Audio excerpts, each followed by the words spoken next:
Una vez más les invito a que abran sus Biblias en la primera carta del apóstol Pablo a Timoteo. Primera a Timoteo, capítulo 3, versos 1 al 7. Abréis su Biblia, por favor.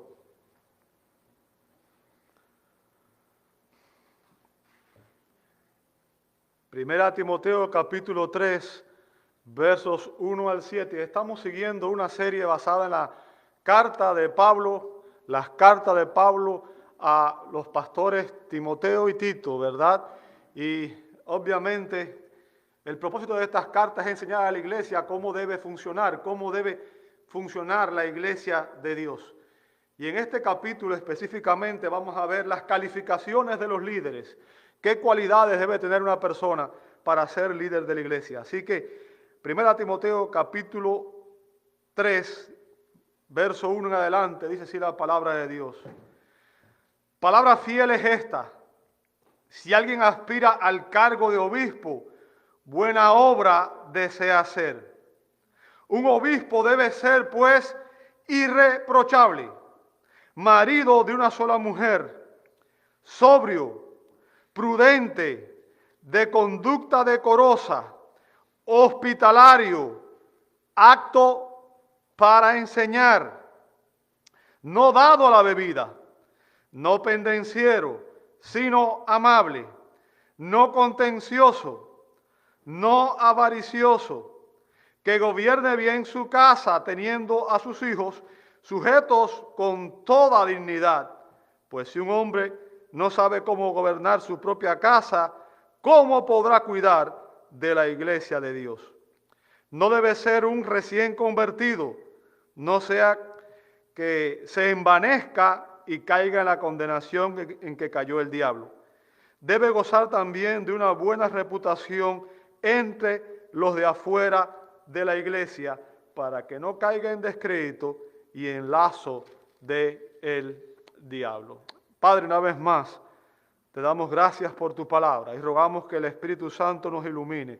Pedimos que Él sea el maestro que nos guíe a la verdad y que nos enseñe esta hermosa palabra y que la aplique a nuestros corazones. Damos la gloria al Padre, al Hijo y al Espíritu Santo. Amén y amén y amén. Pueden tomar sus asientos, hermanos. Muchas gracias a todos.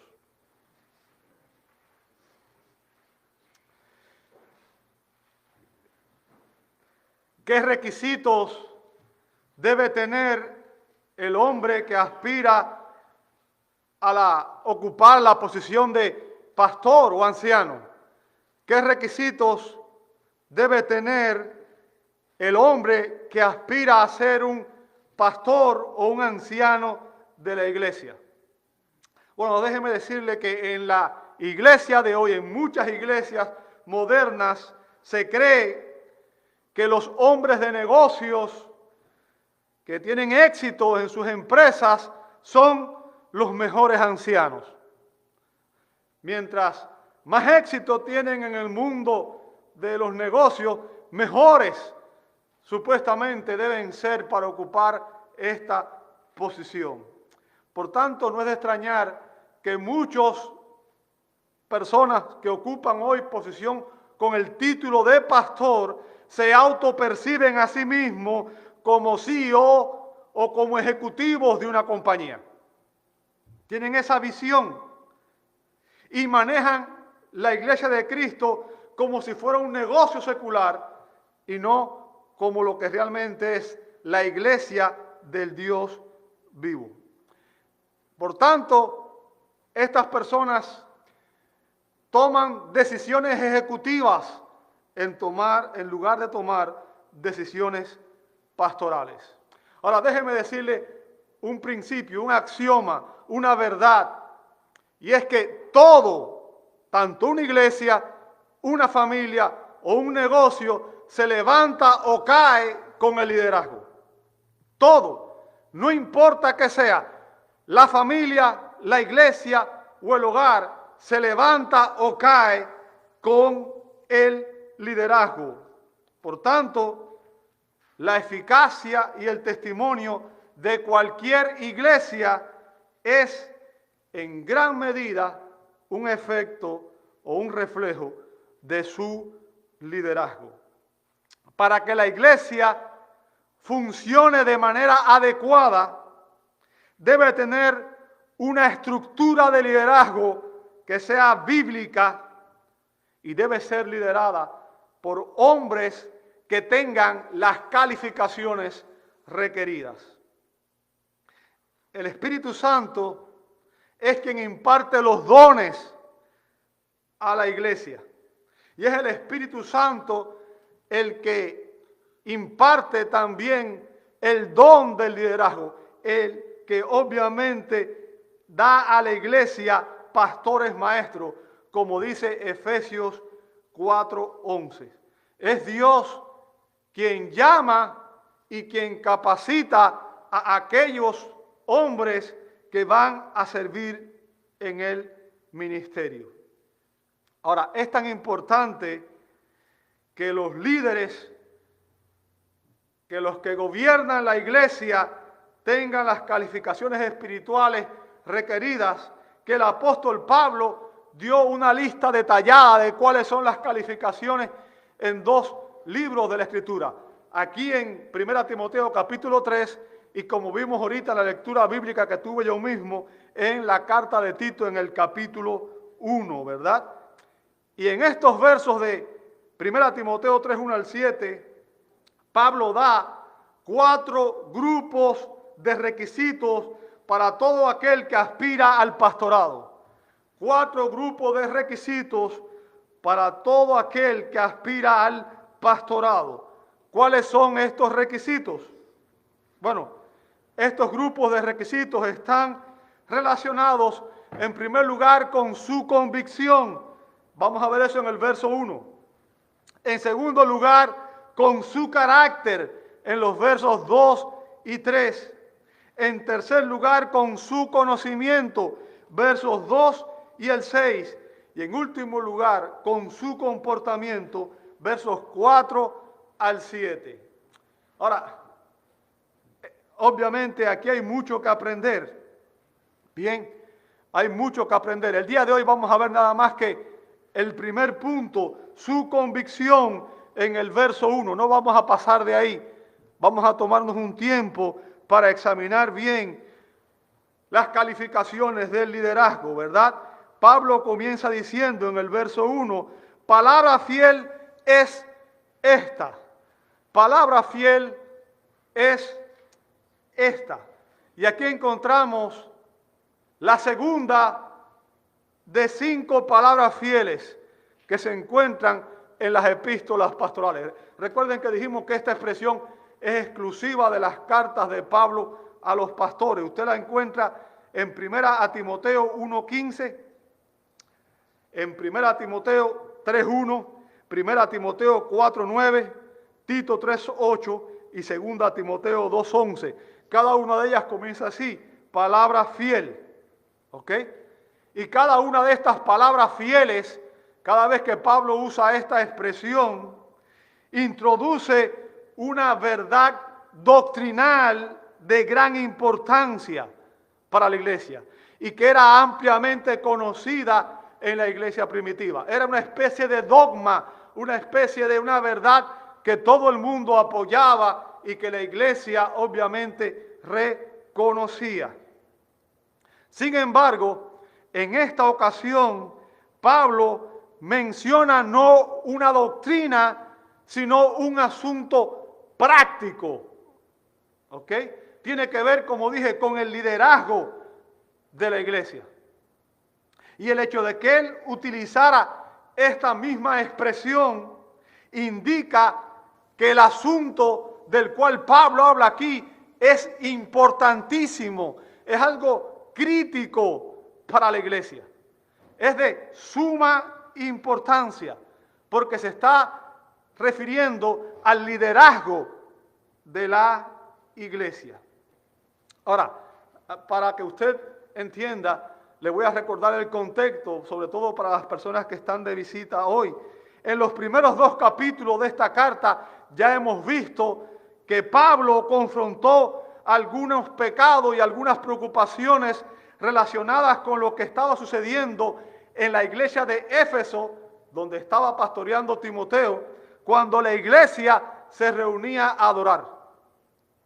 Bien, y Pablo demuestra que en aquella congregación existían serios problemas, problemas muy graves.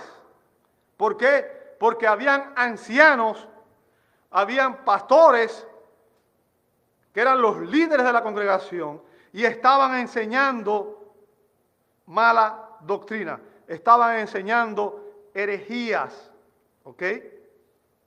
Por tanto, estos hombres no eran calificados para ser ancianos, no tenían la calificación bíblica requerida para enseñar a la congregación. Y no solamente habían ancianos que estaban enseñando falsas doctrinas, también habían mujeres que habían usurpado el rol de liderazgo y se habían convertido en maestras en aquella iglesia. Usted vio eso en 1 Timoteo capítulo 1, versos 3 al 11, y también en el capítulo 2, fue las últimas cosas que vimos la semana pasada, al final del capítulo 2, ¿verdad? Donde se habla que había mujeres que estaban usurpando el rol de liderazgo que Dios le ha conferido a los ancianos de la iglesia. Ahora, Pablo continúa dando aquí instrucciones sobre cómo debe conducirse la iglesia, cómo debe funcionar la iglesia, cómo debe adorar la iglesia, ¿ok? Y dado que las calificaciones para el liderazgo son tan importantes, Pablo aquí en estos versos, y específicamente en el verso 1, se enfoca en un punto crítico referente a la calificación de los líderes. Y habla específicamente del primer punto, y es el llamado del líder. El llamado del líder al ministerio. Fíjense, estos versos evidencian la importancia crítica que tiene este oficio para el buen funcionamiento de la iglesia, para que el gobierno de la iglesia sea saludable, sea sano, sea bíblico y por tanto pueda ser prosperado y bendecido, no de la manera que el mundo piensa en que puede crecer, porque hay lugares que están llenos de gente, pero no son iglesias, porque no siguen el patrón bíblico. Bien, y el apóstol da aquí un resumen detallado de los requisitos que debe tener todo aquel que aspira a ocupar el oficio de anciano, todo aquel que aspira a ser líder en la iglesia. Ahora déjeme decirle, tanto la Biblia como la experiencia demuestra que algunas personas buscan convertirse en líderes, buscan convertirse en pastores, porque les encanta el prestigio que éste trae, el prestigio de la posición, o quizás el poder que piensan que tiene un líder. Otros porque les gusta ejercer influencia sobre otras personas y controlar las vidas de las personas. Algunos lo hacen porque piensan que van a ganar mucho dinero. Y de hecho usted sabe que hay un movimiento, el movimiento de la prosperidad, en el cual algunos pastores se han hecho multimillonarios engañando, estafando a sus seguidores. Pero déjeme decirle, ninguna de estas razones es válida para entrar al ministerio. Ninguna de estas cosas que mencioné es válida para entrar al ministerio. Es imprescindible que una persona que piensa que está llamado entienda cuáles son las razones genuinas. Ahora, ¿cuál es el resultado cuando alguien que no tiene la convicción correcta entra al ministerio? ¿Cuál es el resultado? Déjame decirle, en un artículo reciente de la revista El Cristianismo Hoy, titulado "Los pastores no están bien", afirma que el 38% de los pastores ha considerado dejar el ministerio. 38%, casi 40% de los pastores han considerado dejar el ministerio. Ahora, ¿qué evidencia esto? Esto evidencia que estos hombres no tenían un claro llamado y una pasión genuina por el ministerio. No tenían una convicción clara, no tenían claro cuál es la función, el rol de un líder. ¿Sabe? El deseo de ser líder, de ser pastor, de ser anciano en los días de Pablo, no significaba ni prestigio, no significaba reconocimiento, por el contrario, significaba gran riesgo. Gran riesgo. ¿Ok? Escuchemos cuál es el testimonio del apóstol Pablo. ¿Qué fue lo que él experimentó? ¿Sabe?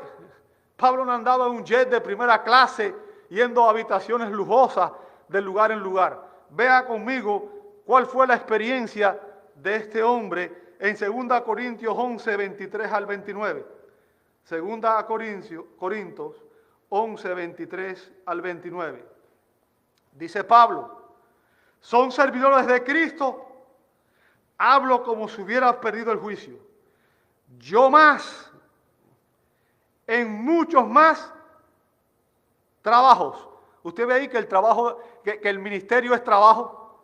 ¿Sabe? Que mucha gente tiene el concepto de que los pastores no trabajan, que se pasan el día entero echándose aire, ¿verdad? Y sin hacer nada y esperando que alguien lo llame para ponerse a hacerse algo porque piensa que no hace nada. Pero déjeme decirle, el ministerio, el liderazgo es trabajo. Es trabajo. En muchas más hoteles. ¿Ve? En muchas cárceles, dice Pablo. Y después en azotes un sinnúmero de veces. A menudo en peligro de ¿qué? 5 veces he recibido de los judíos 39 azotes. 3 veces he sido golpeado con vara. 1 vez fui apedreado. 3 veces naufragué. He pasado una noche y un día en lo profundo. Con frecuencia en viajes, en peligros de ríos, peligro de salteadores, peligro de mis compatriotas, peligro de los gentiles, peligros en la ciudad, peligros en el desierto, peligros en el mar, peligro entre, ¿qué cosa? Falsos hermanos, en trabajos y fatigas, en muchas noches de desvelo, en hambre y sed, a menudo sin comida, en frío y desnudez. Además de tales cosas externas, está sobre mí la presión cotidiana de la preocupación por todas las iglesias. ¿Quién es débil sin que yo sea débil? ¿A quién se le hace pecar sin que yo me preocupe intensamente? ¿Se da cuenta? ¿Se da cuenta lo que implica el trabajo pastoral? ¿Se da cuenta lo que implica querer ser líder de la iglesia? ¿Entiende usted cuál es el llamado que tiene un líder de la iglesia? ¿Sabe? En aquellos tiempos la iglesia sufría frecuentes persecuciones, tanto por parte del gobierno como por parte de judíos y gentiles. Y es por eso que los que ocupaban posiciones de liderazgo arriesgaban sus vidas. Arriesgaban sus vidas. En la iglesia primitiva y a lo largo de muchas otras épocas, a lo largo de la historia, hoy en China los pastores son perseguidos. Hoy en los países musulmanes los pastores son perseguidos. Cada año 170,000 personas pierden su vida por ser fieles a Jesucristo, por proclamar la verdad. Y déjeme decirle, en los tiempos apostólicos, los ministros solían convertirse en mártires. En mártires. De hecho, de los 12 apóstoles, 11, y digo 11, ustedes saben que Pablo también, ¿verdad? Judas murió como un traidor. El único que murió de muerte natural fue el apóstol Juan. Y la primera pregunta que debe hacerse, todo aquel que dice, yo estoy llamado a ser líder, la primera pregunta que debe hacerse es, ¿yo estoy dispuesto a dar mi vida por el Evangelio? ¿Yo estoy dispuesto a sacrificar mi propia vida y la de mi familia por el Evangelio? Esa es la primera pregunta que debe responderse aquel que dice estar llamado al liderazgo. ¿Escogeríamos ser pastores si empezara una persecución en este país? Y créame, muy pronto vendrá esa persecución. De hecho, ya están poniendo gente presa por ciertas cosas. Por tanto, esa es la primera pregunta que debemos hacernos. Pablo dice a continuación, si alguno, estoy todavía en el verso 1, no voy a salir del verso 1, ¿ok? Primera Timoteo 3:1. Palabra fiel es esta, si alguno, ¿lo ve ahí? Y fíjense, con esa expresión Pablo establece un requisito esencial para todo aquel que aspira a ser un líder, a ser un pastor, a ser un anciano. ¿Ok? El pronombre indefinido tis, alguno, en español, que aparece aquí, es un masculino. ¿Sabe? La mayoría de las Biblias en inglés, si usted puede leer en inglés, y usted ve las traducciones en inglés, va a ver que lo traducen un hombre. Un hombre. Y en los versículos 2 al 6 hay una lista de las calificaciones requeridas. Y todos los adjetivos que se usan están en género masculino. Ahora, ¿cuál es el punto? ¿Cuál es el punto? Un requisito esencial para ser un líder en la iglesia es que la persona que aspira a ser líder debe ser un hombre, no una mujer.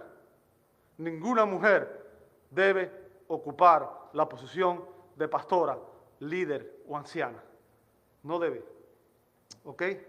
Si alguno aspira, dice Pablo, al cargo de obispo. Fíjense, si alguno aspira, y el verbo que usa ahí Pablo en el griego, oregomai, proviene de orego, que significa esforzarse por alcanzar, extender la mano o estirarse para alcanzar algo. ¿Ok?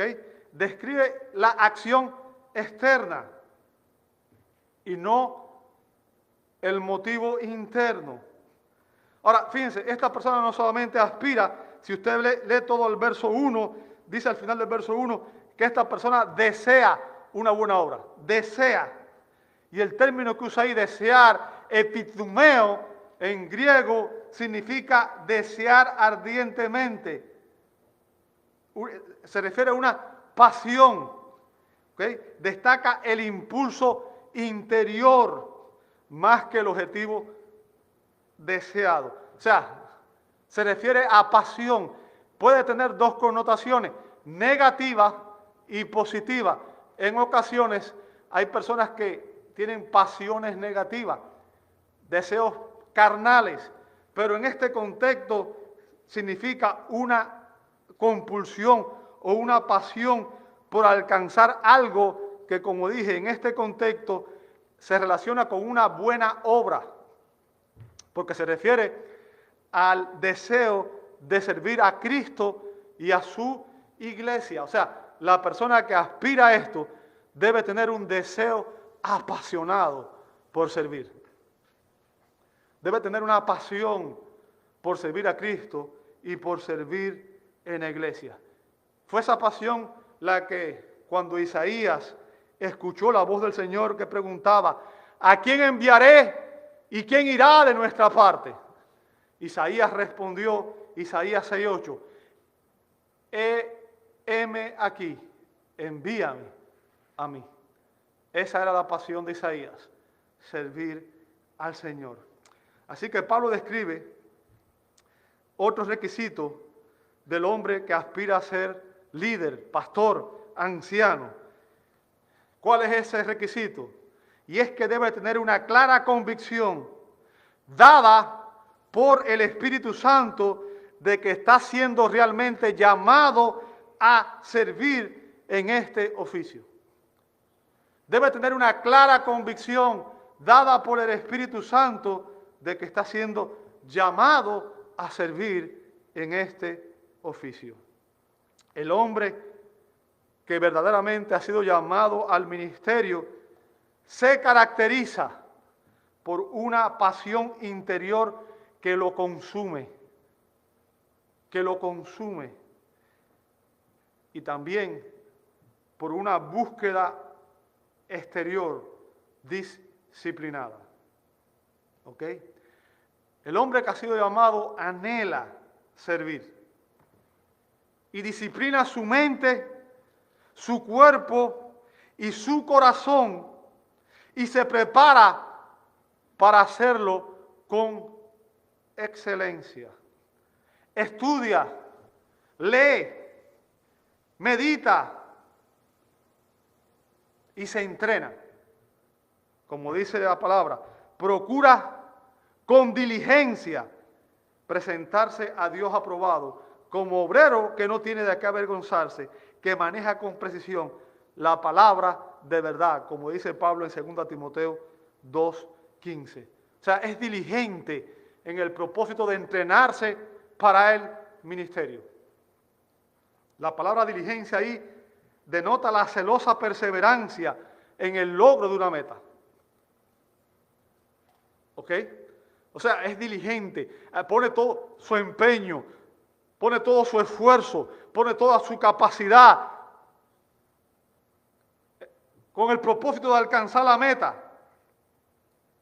Timoteo y todo aquel que aspira a ser líder, todo aquel que aspira a predicar o enseñar la palabra de Dios, debe hacer un máximo esfuerzo para predicar de una manera completa, precisa y clara la palabra de Dios. Debe esforzarse por hacerlo de una manera excelente. Se requiere precisión y exactitud en la interpretación bíblica. Uno de los problemas más serios que tiene la iglesia hoy es que muchas veces se enseñan cosas que no son bíblicas. ¿Por qué? Porque el intérprete no maneja con precisión la palabra de Dios. No maneja con precisión la palabra de Dios. Me asombra ver cómo las personas tienen sumo cuidado en escoger un médico.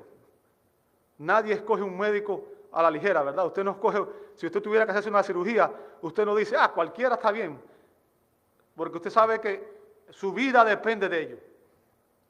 Si usted va a hacer un trabajo en su casa, usted no escoge a cualquiera, usted escoge una persona que sepa lo que va a hacer. Me asombra cómo personas escogen los pastores sin tener en cuenta los principios bíblicos. Solo porque le agrada, solo porque habla bonito, solo porque tiene buena apariencia. ¿Bien?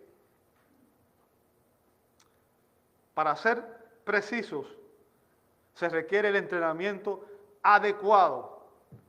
Ahora déjame decirte, hay hombres con pasión, pero que no tienen la disciplina necesaria para organizar su vida lo suficiente como para aprender todo lo que necesitan para servir con excelencia. No pueden disciplinarse, no pueden manejar su mente, su tiempo. Y un hombre así no sirve para el ministerio. Déjeme decirte, los términos obispo, anciano y pastor se usan indistintamente para describir a los mismos hombres en la Escritura. Y usted puede ver eso en varios pasajes, por ejemplo, en Hechos 20, 17 y el 28, en Tito 1, 5 al 9, y también en Primera de Pedro, capítulo 5, versos 1 al 5. Fíjense lo que dice ahí. Voy a leer nada más que ese último verso, ese último texto. Primera de Pedro 5, 1 al 5 dice, por tanto, dice el apóstol Pedro, a los ancianos, fíjense que usa un plural, no dice al anciano, dice a los ancianos. ¿Lo veis? Entre vosotros exhorto yo, anciano como ellos, y testigo de los padecimientos de Cristo, y también participante de la gloria que ha de ser revelada. Note lo que dice el verso 2. Pastoread. O sea, ¿cuál es la función de los ancianos? Pastorear la iglesia. ¿Lo ve ahí? Pastoread el rebaño de Dios entre vosotros. Y después, ¿qué dice? Velando. ¿Lo ve ahí? Bueno, el término que usaría es supervisar, que es de donde viene la palabra obispo. Bien. Velando por él. No por obligación, sino voluntariamente, como quiere Dios. No por la avaricia del dinero, sino con sinceridad, con sincero deseo. Tampoco como teniendo señorío sobre los que han sido confiados, sino demostrando ser ejemplo del rebaño. Note que ahí, en esos versos, Pedro utiliza los tres términos para referirse a las diferentes funciones del liderazgo.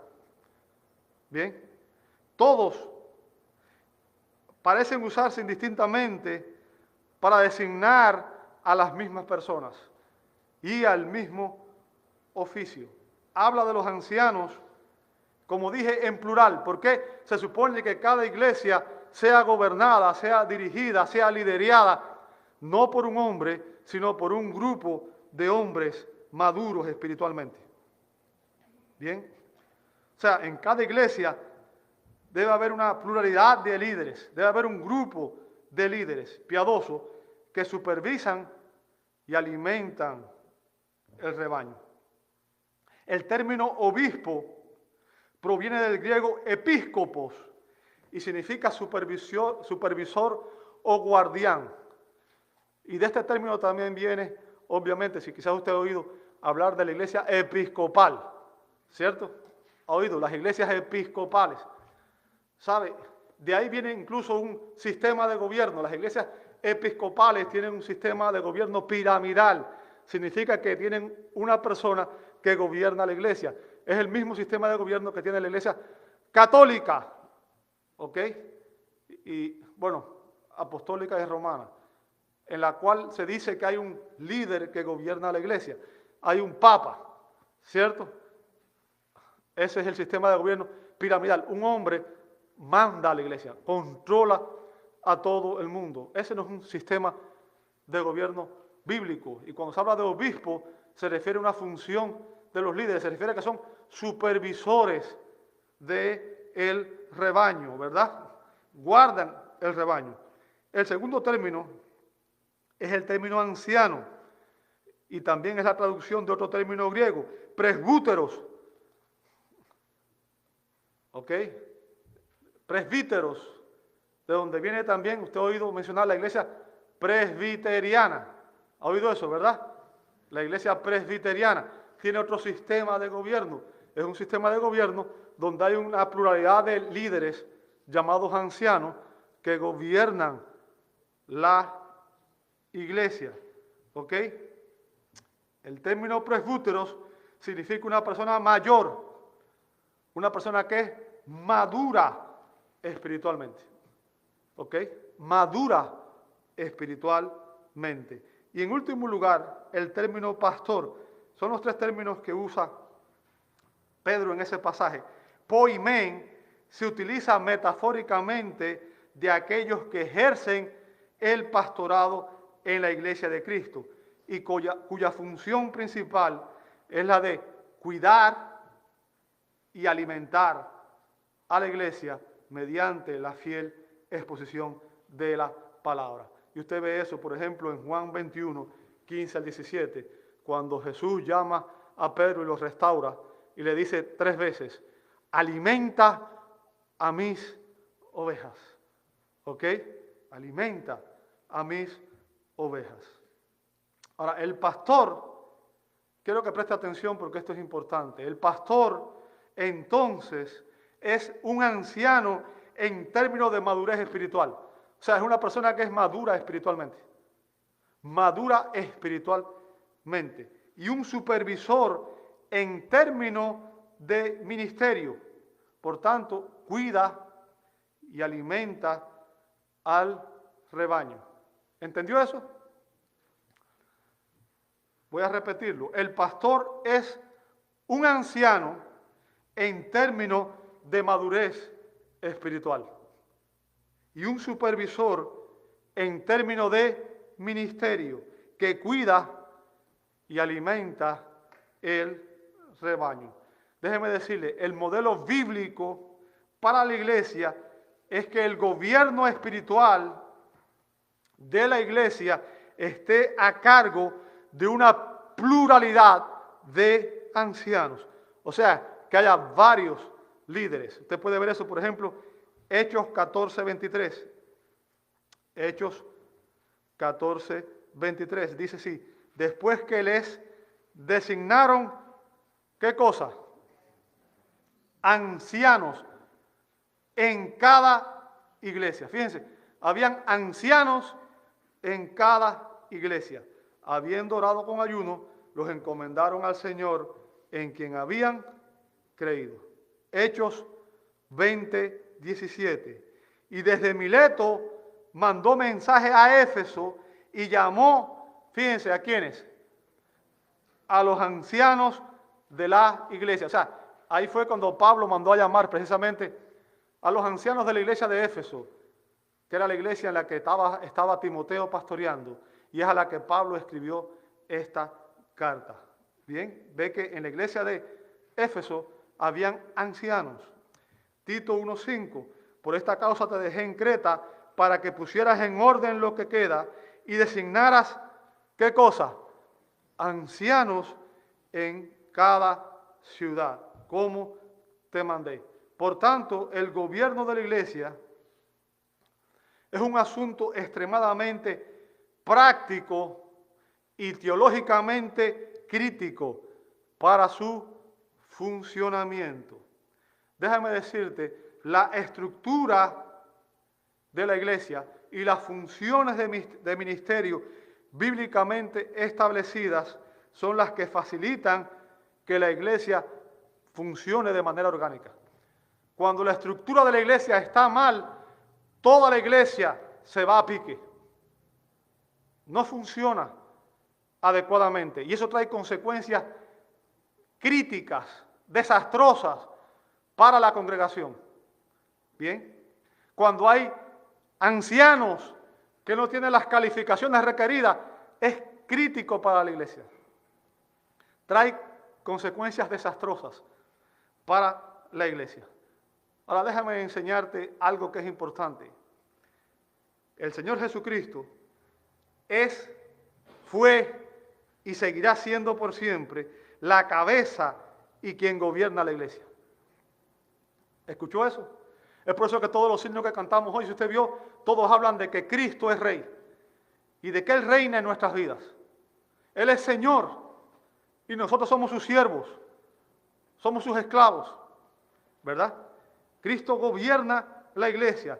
Efesios 1, 22, 23 dice, y todo sometió bajo sus pies. Y a Él, hablando de Cristo, lo dio ¿por qué? Por cabeza, sobre todas las cosas, ¿a qué? A la iglesia, la cual es su cuerpo, la plenitud de aquel que lo llena todo en todo. Colosenses 1:18. Él, ¿quién? Cristo. Cristo es también, ¿qué cosa? La cabeza del cuerpo, que es, ¿qué cosa? La iglesia. Por tanto, yo quiero que usted entienda, nosotros no creemos que la iglesia debe tener un líder que sea cabeza de la iglesia, como el Papa o ningún otro.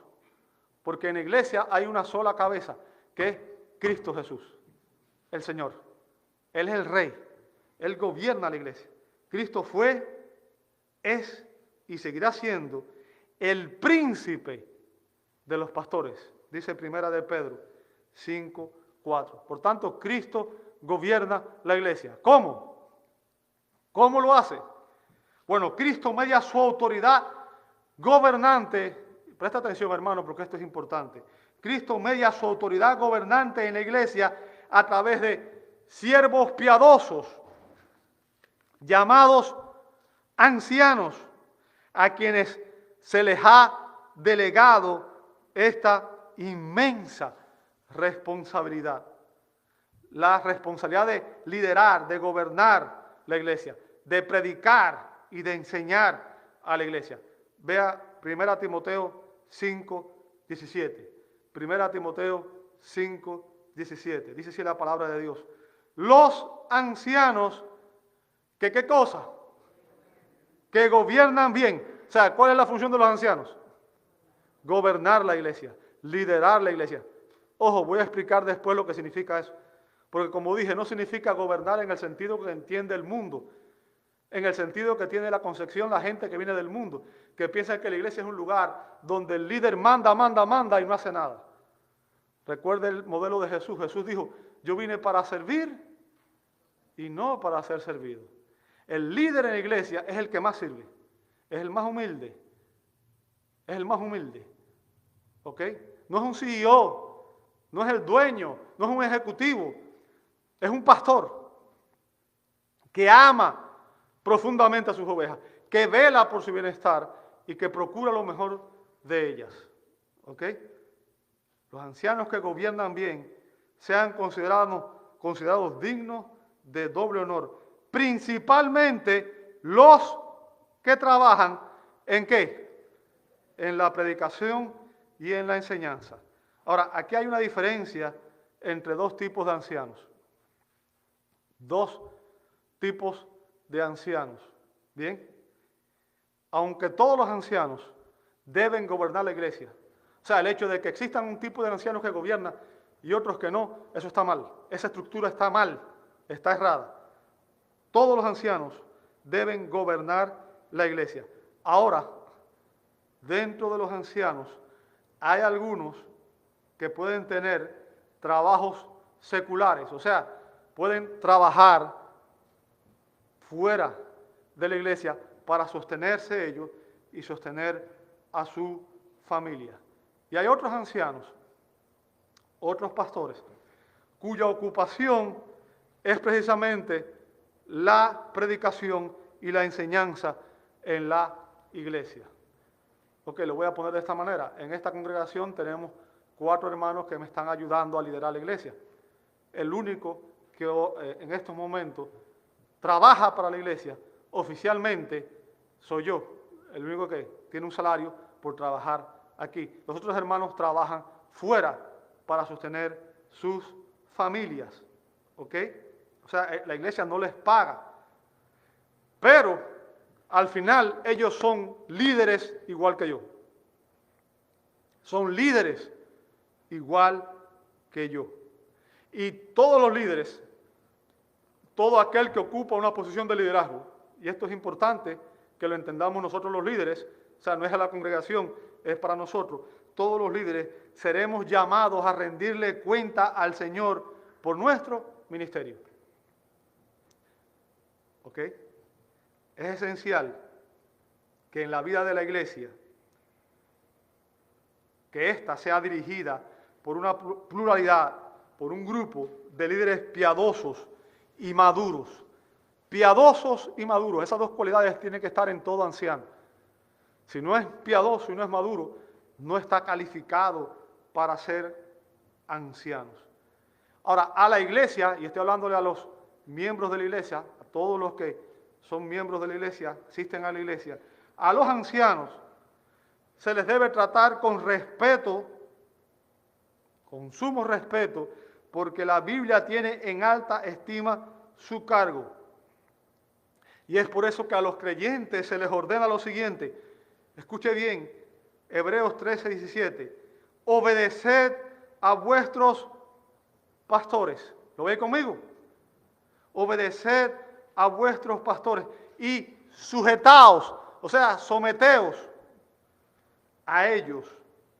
¿Por qué razón? Porque ellos velan por vuestras almas como quienes han de dar cuenta. Permitirles que lo hagan con alegría y no quejándose, porque eso no sería provechoso para vosotros. O sea, la función de los líderes es velar por la vida espiritual de cada una de las ovejas. Velar por el bienestar de todos y cada uno de las ovejas. Por tanto, la iglesia es responsable de someterse, de obedecer y de ayudar a sus líderes para que ellos puedan hacer el trabajo con gozo, con alegría, con deleite. ¿Por qué? Porque los líderes, los ancianos, servimos a la iglesia en nombre de Cristo. Y como dije, tendremos que darle cuenta de nuestra fidelidad a Cristo algún día. Bien, la sangre de cada uno de ustedes está sobre cada uno de nosotros. Y somos responsables por su bienestar. Ahora, con esto estoy diciendo que el anciano tiene una autoridad, Los pastores ancianos tenemos una autoridad delegada por Cristo. Delegada, ¿escuchó esa palabra? Solamente Cristo tiene una autoridad intrínseca. ¿Qué significa? ¿Sabe? Cristo no da opciones, no da sugerencias, Él da mandamientos. ¿Por qué? Porque Él es Rey de reyes y Señor de señores. Nosotros como ancianos tenemos una autoridad delegada por Cristo. No es una autoridad intrínseca. O sea, yo no tengo autoridad para decirle a usted lo que tiene que hacer. Yo no puedo gobernarlo a usted. No puedo manipularlo a usted. No tengo una autoridad intrínseca. No tengo autoridad por mi oficio.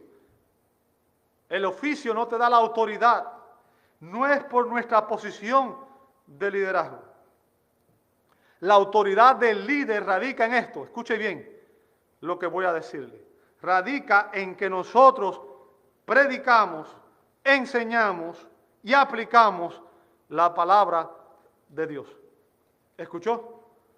Un líder tiene autoridad cuando está proclamando la palabra de Dios. Por tanto, si un líder le da un consejo que es bíblico, tiene autoridad porque está haciendo lo que la Escritura instruye, que es guiarlo a usted para que usted sea una persona piadosa. ¿Ok? Primera Tesalonicenses 5, 2 y 13 dice: pero os rogamos, hermanos, que reconozcáis, ¿sabe? Y el término que usa ahí se puede traducir también que estimen o que honren a los que con diligencia trabajan entre vosotros y os dirigen en el Señor y os instruyen. Y fíjense lo que dice a continuación: y que los tengáis en muy alta estima. ¿Con qué? Con amor, por causa de su trabajo. Vivid en paz los unos con los otros. Fíjense, ahí Pablo da 3 exhortaciones a la iglesia de Tesalónica, pero también son 3 exhortaciones a la iglesia nuestra. Bien, en primer lugar, con respecto a la actitud que debe tener la iglesia, la actitud apropiada hacia sus líderes. Lo primero que debe tener la iglesia hacia sus líderes es respeto. Respetar a los líderes. ¿Sabe? Uno de los problemas graves que tiene nuestra sociedad hoy es que se está enseñando a los niños desde pequeños a no respetar a nadie, a no respetar a sus padres, a no respetar a la autoridad. Cuando a una persona no tiene respeto por la autoridad, se pierde todo. Bien. Lo primero que debe hacer la iglesia es respetar a sus líderes. Y el término que usa Pablo ahí normalmente significa conocer, pero aquí incluye apreciar y respetar a los ancianos por su trabajo. O sea, los miembros de la iglesia deben tener a sus líderes en la más alta estima. Deben valorarlos y respetarlos. ¿Sabe usted cuánto tiempo tienen que dedicar los líderes de su tiempo libre para consagrarlo, a prepararse para servir? ¿Sabe cuánto tiempo tienen que dedicar los ancianos para organizarse, para poder predicar, para poder enseñar? Ese respeto debe provenir de una actitud de afecto Y debe ser un afecto genuino, no un afecto hipócrita. Oyó lo que dijo Pablo, falsos hermanos, personas que dicen, yo amo al pastor, y por cualquier cosa después odian al pastor. ¿Verdad? Y sabe, yo he escuchado a personas decir, yo te amo, hermano, pero si me amas de esa manera, mejor no me ames. Porque hay amores que matan. Hay hombres que le dicen a la mujer, yo te amo, y después le caen a golpe. Eso no es amor. Eso no es amor, eso es hipocresía. Judas era un traidor. Y lamentablemente yo he tenido traidores como líderes. ¿Verdad? Es triste, pero es realidad. Tenemos que aprender que esa es parte de lo que nos toca lidiar. Y la tercera situación es que deben someterse a su liderazgo de manera voluntaria. ¿Para qué? Para que prevalezca la paz en la iglesia. No hay nada peor que un miembro de la iglesia rebelde, que quiere hacer las cosas a su manera y quiere imponer sus criterios y quiere liderar cuando no es líder. Es triste cuando eso ocurre. Y eso crea división. Según el plan de Dios, según el plan que Dios ha ordenado para la iglesia, el liderazgo, déjeme decirle, es una posición de servicio humilde y amoroso. ¿Escuchó? Lo vuelvo a repetir. Un servicio humilde y amoroso. Y entre las responsabilidades de los ancianos son ayudar a las personas que son débiles espiritualmente. Primera Tesalonicenses capítulo 5, versos 12 a 14. Cuidar a la iglesia. Primera de Pedro 5, 1 y 2. Ordenar a otros líderes. Primera Timoteo 4, 14. ¿Sabe?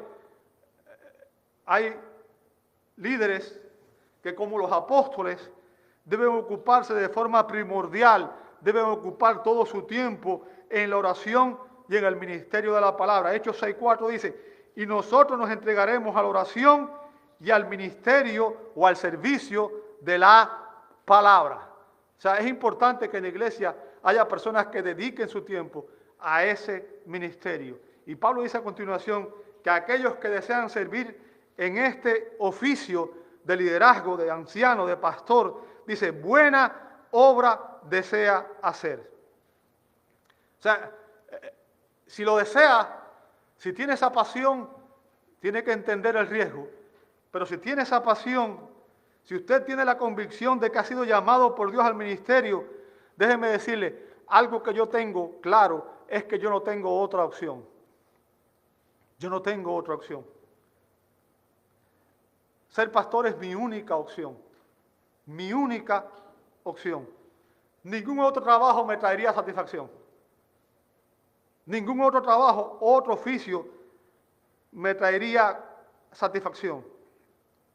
Se cuenta en una ocasión que la reina de Inglaterra le envió una invitación al conocido predicador bautista Charles Spurgeon. Charles Spurgeon. La reina le dijo, deje su pastorado y venga a ejercer un cargo como mi mano derecha en mi reino. Spurgeon le respondió, le agradezco la oportunidad que me está dando, pero yo no puedo bajar de puesto. Yo no puedo bajar de puesto. La reina le replicó, ¿está usted loco? ¿Está usted loco? ¿Va a comparar usted un pastorado con ser un canciller en mi reino? Spurgeon le repostó, tiene usted razón, mi reina. Tiene usted toda la razón. Estaría loco si yo comparo el cargo que usted me ofrece es de este mundo y tiene fin. Pero el llamado que recibí de Cristo viene del cielo y tiene recompensa eterna. No hay otra opción para aquel que está llamado. El liderazgo es para aquellos que tienen esta pasión, ¿verdad? Ahora, déjame decirte, el hecho de que usted aspira al liderazgo El hecho de que una persona aspire al liderazgo no significa que debe obtenerlo, simplemente porque lo desea. No funciona así. El problema no es querer ser líder, sino es tener las calificaciones que la Biblia demanda para ser un líder. Y obviamente debe haber un llamado, pero ese llamado subjetivo debe tener un respaldo objetivo. ¿Qué significa? Usted me dice a mí, yo estoy llamado, pero yo no veo su corazón. ¿Cómo yo sé que usted está llamado? Bueno, ese llamado que usted siente debe tener un respaldo. Y el respaldo es el que nos enseña estos pasajes de la Escritura. Los que desean tener la absoluta convicción de que Dios los ha llamado, deben evaluar sus vidas a la luz de estos pasajes, de los criterios que vamos a aprender en estos versos, ¿verdad? Y deben tener, en primer lugar, y voy a mencionarlos todos, aunque no los vamos a ver todos hoy, pero los voy a mencionar todos hoy, en adelanto de lo que vamos a ver en las próximas semanas. En primer lugar, deben tener una convicción clara, profunda, y un deseo apasionado de servir en el ministerio. Deben disciplinar su mente, su cuerpo y su corazón, y se prepara para hacerlo con excelencia. O sea, esta persona no busca atajos, no busca llegar al puesto haciendo algo indebido, no busca ocupar la posición, espera pacientemente. Bien. Debe existir, en segundo lugar, una confirmación del llamado por parte de su familia. ¿Qué significa? Su esposa, su familia. Vamos a ver en las próximas semanas. ¿Ok? Si su familia no está dispuesta a seguir, no debe continuar. Debe tener confirmación de los líderes de su iglesia. Los líderes de su iglesia. Y debe tener el respaldo de su congregación. Una persona que no tiene estos tres respaldos, familia, líderes e iglesia, puede estar seguro de que no está llamado al ministerio. Debe poseer los dones necesarios para servir en la capacidad de liderazgo. Debe evidenciar un estilo de vida piadoso, caracterizado por la integridad moral. Y esto es lo que vamos a ver la próxima semana. El carácter del líder. El carácter del líder es más importante que cualquier otra cosa, incluso que su conocimiento. Porque usted puede enseñar a una persona ciertas cosas, pero el carácter es crítico. El carácter del libro. Y finalmente, debe existir una confirmación del llamado por parte de Dios, como a través de circunstancias providenciales que le proporcionen un lugar de ministerio. Todo esto, vamos a verlo en este pasaje, evidencia.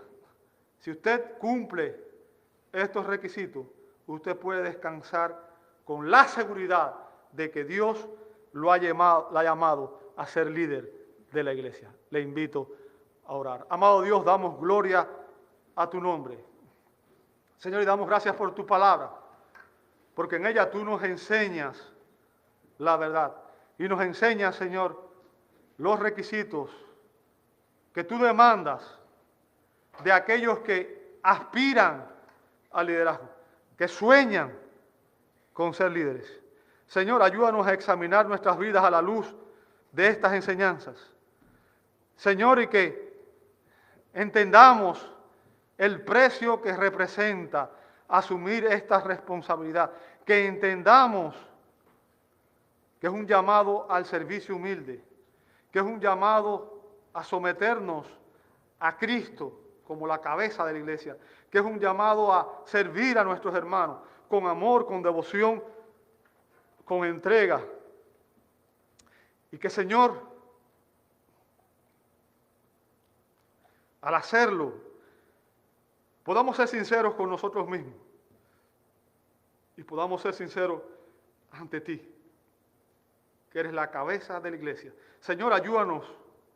Tú sabes las condiciones en las cuales estamos.